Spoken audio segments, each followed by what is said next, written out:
Oh bonjour internet, ceci est un message subliminal pour que tu t'abonnes, tu likes, tu partages et aussi que tu te souviennes que moi je suis écrivain. Donc va me donner des sous sur Patreon, sur Privstar, Tipeee et tout le tralala. Et puis va voir aussi les vidéos de mes bouquins. Et puis acheter mes bouquins aussi évidemment. Sur ce, bonne vidéo à vous. À plusieurs occasions, j'ai entendu et noté une remarque qui même parfois venait de certains proches. Et elle revenait comme ça de temps à autre, pas forcément régulièrement, mais voilà, ça restait régulier, genre je sais pas... une fois tous les 2 ou 3 mois, un truc comme ça, et c'était un peu constant, et cette remarque c'était, tu dis souvent que t'es autiste quand même, hein. J'y ai réfléchi, et je me demandais en fait, pourquoi on me disait ça, et qu'est-ce que ça voulait dire exactement. Qu'est-ce que c'est dire que je suis autiste? Qu'est-ce qu'on entend par là en fait? Et j'ai commencé à comprendre, enfin je crois, et du coup j'avais envie d'en faire une vidéo parce que je pense que c'est assez commun, en vérité, à toutes les personnes autistes. Et c'est quelque chose qui mérite qu'on en parle parce que il y a encore des fondamentaux qu'on oublie comme d'habitude. Comme d'habitude. Et quand je dis ça, c'est pas forcément méchant envers les personnes qui font cette remarque, c'est juste que c'est un sujet évident et complexe et voilà, vous allez comprendre, enfin j'espère. Dire qu'on est autiste, en tout cas en ce qui me concerne moi, tout seul, personnellement, mon esprit souverain, machin, tout ça... On ne contracte pas. On ne contracte pas. On ne contracte pas. C'est dire et annoncer la couleur, en fait, par une forme de précaution. Ou alors, dans un autre contexte, ce serait dire, bon, moi je suis autiste, j'avoue qu'en la matière, mon expérience ou mon point de vue, c'est plutôt comme suit, vu que je suis directement concerné. C'est un peu comme un disque rayé qui saute, je sais, parce que c'est... Malheureusement, des fois, il faut le ressortir, mais l'autisme, il est invisible. N'oubliez pas ça. Et pour aller plus concrètement, et vraiment pour enfoncer le point comme il faut, si t'as une jambe coupée, par exemple, tu le vois qu'il manque un truc. Tu dis, il manque une pièce de Lego, là. Mais tu vois aussi jusqu'où il manque un morceau. Développons un instant. Mettons que t'as le pied coupé. C'est pas pareil que si tu avais toute la jambe jusqu'à la cuisse, genre il manque toute la jambe en entier, genre la cuisse, le genou, le machin, etc. C'est pas pareil. De même que c'est pas pareil si t'as encore ton genou ou pas, ou un morceau de mollet. J'ai même vu dans certains cas que si on coupe par exemple le mollet et le tibia, donc la partie inférieure de la jambe, en fait on garde le pied et on recoue le pied à l'envers, directement sur le genou, parce que ça peut faire une meilleure prothèse, ou un meilleur contrôle du truc, ou tout ça. Donc tu vois vraiment qu'il manque un truc, et l'handicap n'est pas le même, suivant quel morceau il manque, ou comment on a refait le truc. Si vous voulez, imaginez que moi, c'est comme si directement, moi je préférais, voilà, c'est ma façon de fonctionner, je mets un autocollant sur mon front, genre... Voilà. Hey, bon, moi je suis un peu con et débile parfois, mais surtout maladroit, donc m'en veuillez pas. Je vous jure, je fais pas exprès.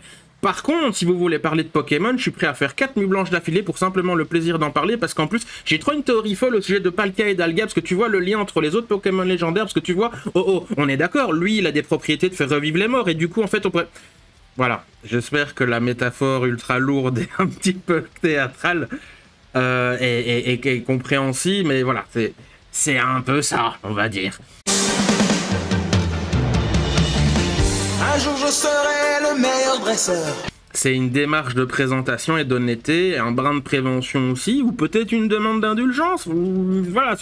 Après, vous pouvez dire que c'est maladroit, que c'est un peu con, ou même que je suis chiant si vous voulez. Mais voilà, c'est ma façon de fonctionner. Parce que pareil, mettons t'es en fauteuil.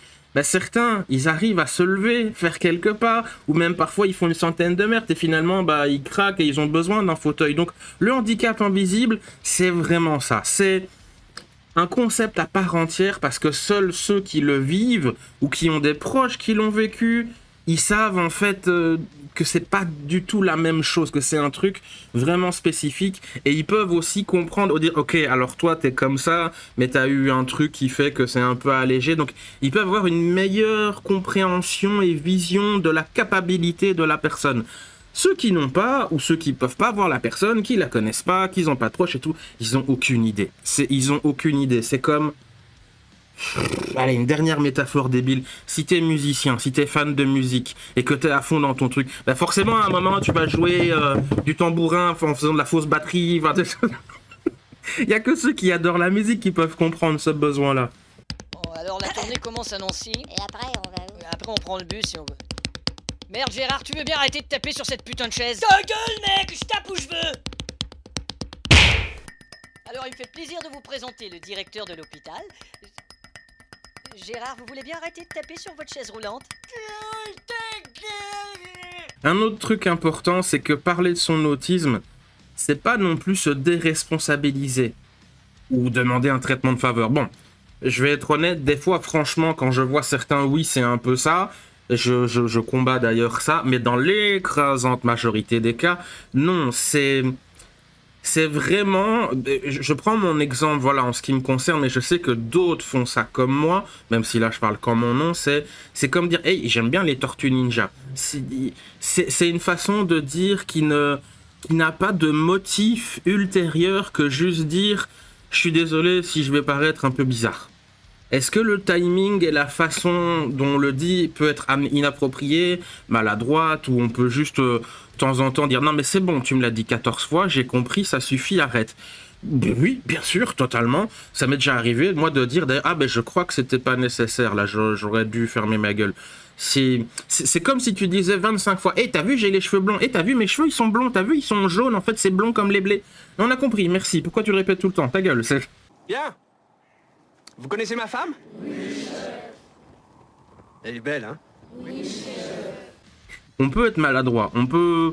Voilà, c'est une espèce de mauvaise habitude, voilà, on peut dire ça comme ça.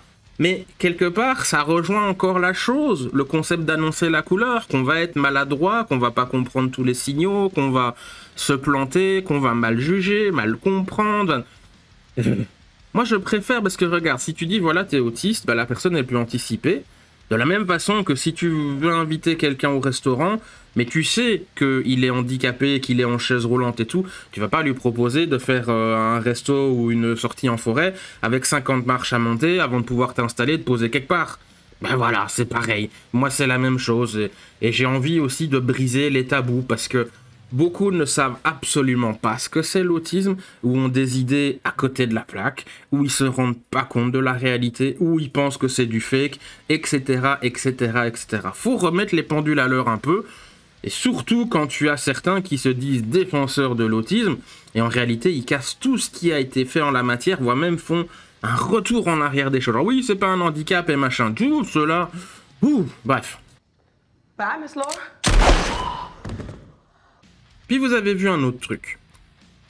J'écris des bouquins, donc ceux qui me suivent sur ma chaîne, ils le savent, voilà, j'ai fait un financement d'ailleurs récemment et tout ça, et je vais en convention pour les présenter.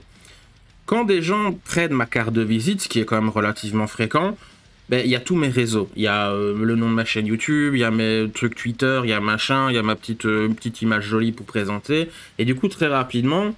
Ben, j'explique, voilà, j'ai une chaîne YouTube, je sors une vidéo par semaine, et parfois, même souvent, je parle d'autisme, c'est un des sujets réguliers.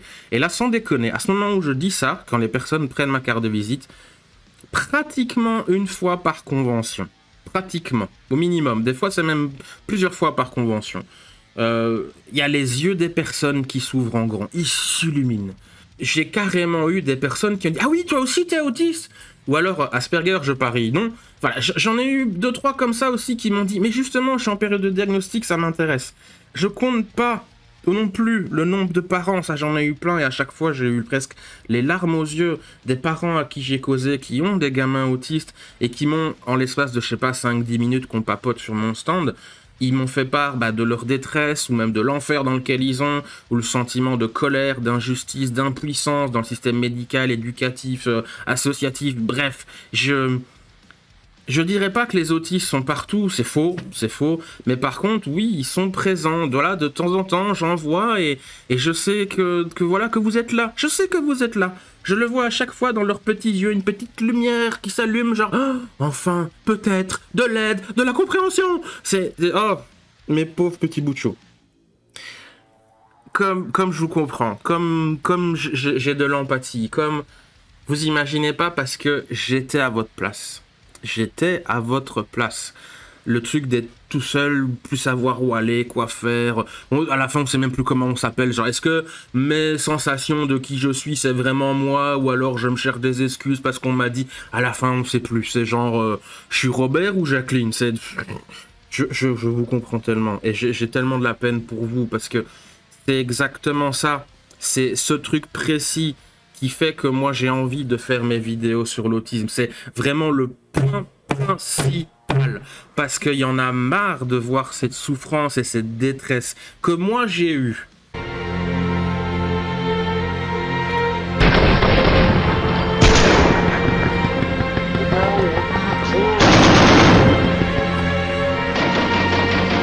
Il y a 10-15 ans. Pour vous dire, le tout premier appel téléphone que j'ai fait vis-à-vis de l'autisme, c'est une association en Belgique. J'expliquais, bon, je pense que je suis autiste, mais je démarre totalement de zéro. J'ai regardé des vidéos, je me reconnais un peu et tout. Où est-ce que je peux aller pour commencer le parcours, en fait? Et on m'a dit, ah, voilà, c'est pour vous, votre enfant. J'ai dit, ah, non, c'est pour moi. Vous avez quel âge, monsieur? Oh, je peux, j'avais 23, 24, 25 ans. Ils ont dit, ah, mais pour les adultes, on fait pas.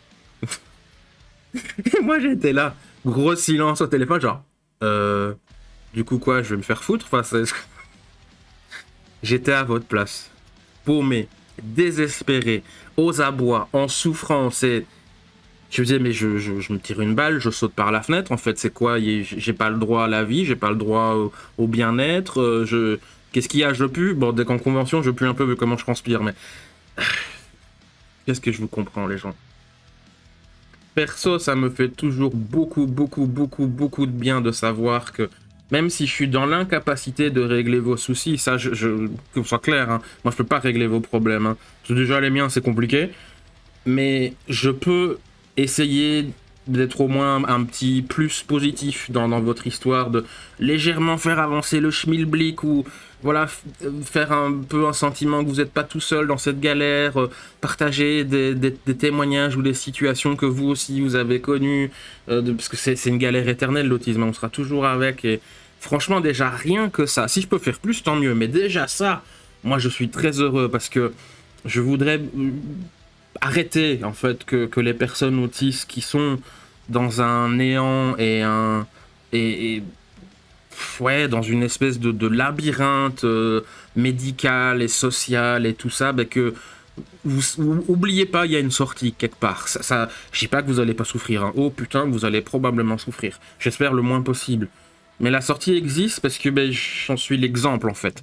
Et je dis pas ça pour flatter mon ego. C'est plein de fois sur des commentaires de vidéos, plein de fois en convention, plein de fois sur Discord et tout ça, on me dit « Putain, mais c'est impressionnant, tu t'es mon héros de faire ce que tu fais. » Je dis « Mais non, mais déjà j'ai de la chance parce que j'ai pas certaines difficultés que d'autres ont. Et j'ai un peu, comment dire, j'arrive à supporter la lumière, le bruit, le transport et machin. Je sais qu'il y en a, ils n'y arriveront pas parce qu'ils sont trop sensibles, ils ont, entre guillemets, le handicap est trop élevé. Donc en fait, j'ai de la chance. Vraiment, c'est plus de la chance qu'autre chose. Bon, la volonté, un peu aussi. Mais je suis pas un héros. Hein. Oh là là, non, c'est juste que, bah... Oui, j'ai envie de dire j'ai de la chance. Je sais pas trop comment expliquer ça. Parce que j'ai pas envie que vous pensiez que... Non, mais tout le monde peut le faire. Non, malheureusement, il y en a qui n'y arriveront pas. Et moi, si je peux le faire, c'est... Je sais pas, Dieu ou le dé ou les destins a dit, bah, celui-là, ça va. Par contre, ce que je peux vous dire, c'est que ça peut aller mieux. Vous pouvez trouver votre voie ou trouver des solutions pour pallier à vos difficultés, à vos handicaps. Moi, c'est je fonce dans le tas et je souffre et voilà, je fais ce qu'il faut, mais voilà, c'est ma méthode. Un peu débile et fonce dans le tas, mais c'est comme ça. Oh là là, j'arrive pas à résoudre cette énigme. Oui, mais avez-vous essayé de vous énerver dessus? Waouh, c'est vrai que ça a marché? Oui, car la violence n'est pas une solution. C'est LA solution. Mais voilà, vous pouvez... je sais pas, prendre, par exemple, si vous êtes écrivain et tout, bah, essayez de passer plus par une maison d'édition et bah, vous devrez souffrir et attendre qu'on vous prenne, mais au moins vous aurez pas à faire, par exemple, ça. Enfin, je veux dire, il y a des solutions. Des fois, elles sont bizarres, des fois, elles sont débiles, des fois, elles sont... Merci, le chat qui passe. Des fois, elles vont être compliquées à mettre en place, mais l'enfer s'arrêtera à un moment. Ça, je peux vous le promettre. Parce que c'est pas possible. Moi, je refuse de vivre dans un monde où... Même si j'adore le métal, mes livres ils sont très dark et tout, je refile dans un monde où il n'y a pas de place pour le bien-être. Et je ferai tout ce que je peux pour essayer de vous aider si je peux le faire. Bref, le truc est mis de côté, mais ce que je veux dire par là, c'est que je sais que vous êtes nombreux parce que j'ai des retours de vous directement qui me dites ah c'est trop bien ce que tu fais et tout, j'aimerais trop être à ta place, comment t'arrives à aller là-bas et tout. Ben, entre guillemets, j'ai pas le choix, les difficultés, j'arrive à passer outre, et voilà, donc Et à un moment, moi, j'aurais jamais cru, il y a 15 ans de ça, que j'écrirais des bouquins et tout ça, machin. Bref, je suis dans un truc un peu trop égocentré, donc je vais arrêter là. Mais l'idée, c'est que vous pouvez y arriver, parce que moi, j'y suis arrivé et j'étais dans une situation, mais tellement merdique, sans logement, pas d'amis, pas d'argent, à deux doigts de me tailler les veines, ou même je l'avais déjà fait. Donc, si j'ai réussi à me tirer de cet enfer-là, mais je pense qu'il y a des probabilités suffisamment correctes pour dire que vous pouvez vous en sortir aussi. Pour revenir sur le sujet, donc là, parce que j'ai beaucoup parlé de moi, excusez-moi, mais je comprends qu'il faut introduire le sujet de l'autisme de façon pertinente, utile, sans matraquer. Hey, t'avais vu, je suis autiste. Hey, t'avais vu, je suis autiste. Regardez, je suis bizarre et je collectionne les bouts de ficelle. Hey, t'as vu, je t'ai déjà dit que j'étais autiste. Oui, il faut éviter ça. Et on peut le faire. Voilà, il n'y a pas de souci. Mais essayons quand même de faire un petit effort. Ça va être tout noir. Ta gueule. Et je me dis que si on m'a déjà fait cette remarque, c'est peut-être pour ça que X ou Y avait le sentiment que j'en parlais un peu trop comme un faire-valoir ou que je le répétais trop. Et ça, en effet, c'est totalement possible. Et c'est d'ailleurs cocasse que si c'est le cas, mais encore une fois, c'est un peu les traits de l'autisme. Donc c'est, j'ai envie de dire, ça prouve un peu le propos, quelque part. Est-ce que tu préfères que je répète 50 fois que j'aime les Pokémon? Mais si je te dis avant, je suis autiste, j'aime les Pokémon. Je t'ai déjà dit que j'aimais les Pokémon. Oui, ok, il est autiste, voilà. Ça donne un petit peu plus de patience, un peu plus de contexte et machin. Enfin bref, l'autisme, je me rappelle, ses difficultés sociales, communication, intérêt restreint, tout ça. Le package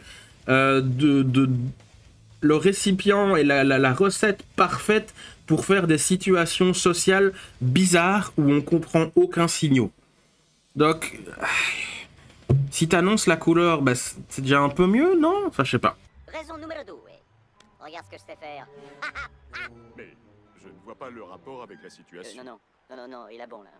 Enfin, après, tout ça, comme je dis, n'exemple pas la dite personne de faire des conneries, de n'en faire qu'à sa tête. Parce que ça, c'est un truc sur lequel je suis d'accord. Et dans le cadre du quand et comment parler de son autisme de façon pertinente, j'y réfléchis pas mal et j'essaye de être le moins lourd possible. D'un côté, on a un handicap qui rend paumé dans certaines situations, comme un poisson hors de l'eau qui gigote en espérant trouver son élément. De l'autre, on a parfois juste quelqu'un qui est un peu con, qui se plante ou qui persiste dans sa connerie, malgré des avertissements, et c'est juste tout, en fait. Être handicapé, même un handicapé avec des conditions neurologiques, machin, tout ça, comme l'autisme, ça signifie pas qu'on est un ange, exempt de défauts, pur de corps et d'esprit, non. Et croyez-moi, je l'ai déjà vu de nombreuses fois. Moi-même, j'ai déjà fait preuve de bonnes conneries bien comme il faut, hein. Mais partons tout de même du principe qu'on n'est pas mal intentionné. Je pense sincèrement, et ce sera un peu ma conclusion, que parler d'autisme, c'est pas une mauvaise chose ni un truc à éviter. Je crois juste que, comme je l'ai déjà répété, parfois, on peut se perdre dedans et... Je l'ai déjà répété dans d'autres vidéos en fait. On peut se perdre là-dedans et mélanger l'autisme et son identité, sa personnalité. C'est des trucs séparés. Même s'ils sont liés, c'est compliqué, mais ça, on n'est pas notre autisme. Ça, il faut faire attention à ça, il faut bien en avoir conscience. À partir du moment où on peut reconnaître cette nuance, cette subtile différence et pouvoir quand même éviter le « c'est pas moi, c'est mon autisme » et tout rejeter voilà, sur ça, sur ce... totalement se déresponsabiliser, de faire aucun effort, pas prendre sur toi, ni rien, ni tout ça, tu peux en parler, je pense que ça va. Elle m'a touché. Pas du tout, je ne t'ai pas touché. Ah, elle m'a touché. Je ne t'ai pas touché. Elle tient le bras. Oui, et j'ai le droit. Ah, vous allez arrêter. D'ailleurs, et ça va être le mot de la fin, j'ai fait un événement récent dans une convention, en fait j'en ai fait 6 ou 7, je crois que c'est 6, de tous les week-ends d'affilée avec mon financement participatif et tout ça, des lives, des vidéos. C'était un peu chaud patate au niveau du rythme. Et j'ai fait 2 crises en fait, mais surtout une, mais j'en ai fait 2. Elle était un petit peu costaud, j'étais même pas content, j'étais je tapais un peu sur des trucs, bon j'ai rien cassé, mais tu sais, je suis pas content et tu tapes un coup sur la table ou le bureau ou je sais pas quoi. Et elle est arrivée assez soudainement en plus, et donc il y a eu le côté un peu impressionnant, parce qu'il y avait quelqu'un avec moi. Et dans cette crise, j'ai eu le côté de, voilà, il faut que je cogne sur un truc, que ce soit le mur, la table ou mon propre crâne, d'ailleurs c'est arrivé sur l'autre crise. Mais voilà, vous voyez parfaitement ce que je veux dire. Et cette autre personne, elle était un peu perdue, totalement déroutée, et oui, ça a un côté impressionnant, surtout que je pense que c'était la première fois qu'il vivait ça. Et cette personne, elle n'a pas bien compris le problème, ni le contexte, ni pourquoi j'étais comme ça en fait, mais je comprends, c'est normal. Et je pense pas non plus d'ailleurs que cette personne comprend vraiment l'autisme, malgré nos quelques conversations sur le sujet, parce que l'autisme c'est un truc opaque. Si t'as pas un pied dans le milieu, ou si t'as pas des expériences de plusieurs années, évidemment que tu comprendras pas, c'est normal. Mais à votre avis, comment cette personne aurait réagi si de base, je lui avais jamais dit que j'étais autiste? Parce que forcément, il le savait. Hein. La question reste ouverte, hein, mais je subodore que c'eût été probablement de façon moins compréhensive. Donc voilà, chacun fait comme il veut en la matière, hein. Il y en a qui vont en parler, d'autres qui préfèrent éviter le sujet, il y en a qui en parlent non-stop, et je pense que ça regarde les personnes en question. Mais je pense que, en soi, c'est pas un mal de l'annoncer, c'est juste après le dosage qui est un petit peu... Voilà, faut éviter de faire chier les autres, mais... De toute façon, qu'on en parle ou pas, l'autisme, hein, qu'on dise hey, « je suis autiste » ou qu'on ne le dise pas. Nous, personnes autistes, on aura toujours l'air con, d'une façon ou d'une autre, d'un moment à un autre, alors dans le doute, j'en parle. Bon ben voilà, la vidéo elle est finie, n'hésite pas à nous rejoindre sur le Discord, le lien est dans la description. Au revoir internet, gros bisous.